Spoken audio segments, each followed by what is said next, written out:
Betonas silpnas, štai 3 klaidos. Venkit netinkamo mišinio ir prasto sutankymo. Ir nepamirškit drėkinimą bei armatūros. Pribėdu nafta, per tepok vandens skystas ir silpnas. Naudokite tikslio vandens proporciją.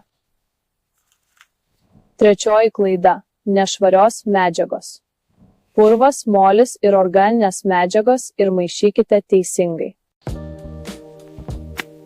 Betonas silpnas, štai 3 klaidos. Venkit netinkamo mišinio ir prasto sutankymo. Ir nepamirškit drėkinimą bei armatūros. Pribėdu nafta, per tepok vandens skystas ir silpnas. Naudokite tikslio vandens proporciją.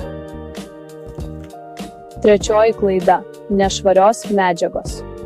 Purvas, molis ir organinės medžiagos ir maišykite teisingai.